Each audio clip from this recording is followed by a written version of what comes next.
Σε σκέψεις πολλές μπήκα την ώρα που λογάριαζα τις εισφορές του ΙΚΑ.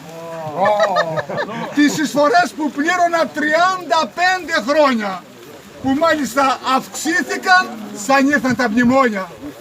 Αυτές λοιπόν τις εισφορές, για να τις πάρω πίσω, θα έπρεπε τουλάχιστον να 90ρίσω.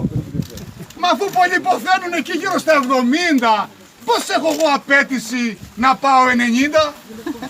Μα πάλι αυτά που έδωσα, γιατί να μην τα πάρω, αφού χρόνια τα πλήρωνα. Τα πλήρωνα καπάρο. Να για τα αποφάσισα, καλή ζωή να κάνω, να πάρω πίσω τα λεφτά και με το παραπάνω. Να κόψω αμέσως το πιωτό, ξενύχια και τσιγάρο, λίγη παράταση ζωής να πάρω από το χάρο. Καθημερινά, όσο μπορώ, φίλοι μου, θα αθλούμε και καθαργά τουλάχιστον 8ωρο θα κοιμούμε. Μα θα κοιμούμε με μικρές που με ανανεώνουν. Θα μου κοστίζει βέβαια, μα θα με απογειώνουν. Με ανθρώπους μεγαλύτερους κομμένη η παρέα. Και θα ταλαντερίζομαι μόνο με νεολαία. Γιατί οι μεγαλύτεροι συνέχεια μου τις πούνε. Όπου βρεθούν, όπου σταθούν, για αρρώστιες μιλούνε.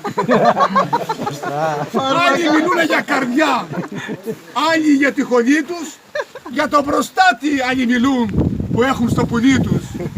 Τέλος, σαν βγαίνω στα βουνά, θα παίρνω νοσοκόμα. Ένα ποινιδωτή για την ώρα. Άμα τα κάνω όλα αυτά, ίσως θα κατοστήσω να πάρω πίσω τις φορές, πράγμα μην τους χαρίσω. Μπράβο.